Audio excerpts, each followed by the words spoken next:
Hey everyone, welcome back to the channel. Today, we're tackling a super practical topic: how to transfer money from PayPal to your FNB account in South Africa for 2025.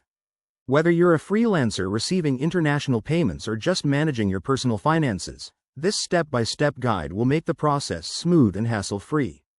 Let's dive right in. First off, ensure you have both a PayPal account and an FNB bank account set up. If you're new to PayPal, it's quick and easy to create one. Start by logging into your PayPal account on your computer or mobile app. Once you're in, head over to the Wallet section where you'll see an option to manage your bank accounts. Step 1. Click on Link a Bank or Add Bank Account. You'll need to enter your FNB details, including your account number and branch code. Double-check everything for accuracy to avoid any delays. Trust me, it's a game changer. Step 2. PayPal will then verify your bank account. This usually involves a small test deposit, which might take a day or two. Keep an eye on your FNB account for that confirmation. Step 3. Once verified, go to your PayPal balance and select Transfer to Bank.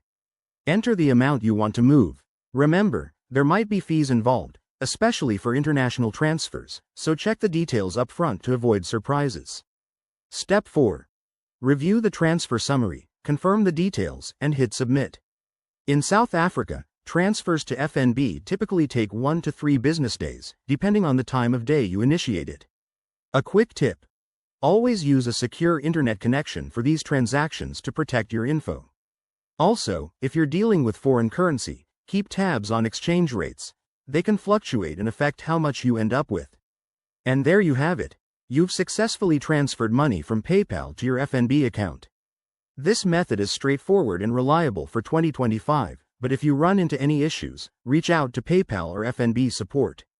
If you found this video helpful, give it a thumbs up, subscribe for more finance tips, and let me know in the comments if you have any questions.